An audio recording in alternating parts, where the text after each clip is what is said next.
Hi guys, welcome to my YouTube channel, Mel in Denmark, na nakatira sa probinsya ng Denmark. Guys, ito yung aking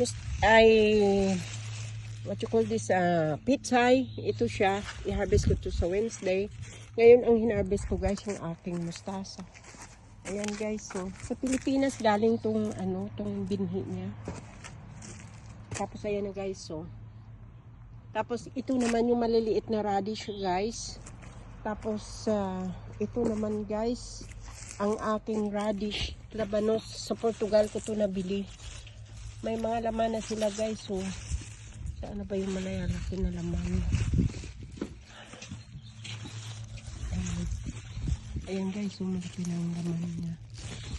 Magkalaman na. Ayan. Say hi to my vlog. Hi, Block. Yeah. Ayan guys. Thank you for watching guys.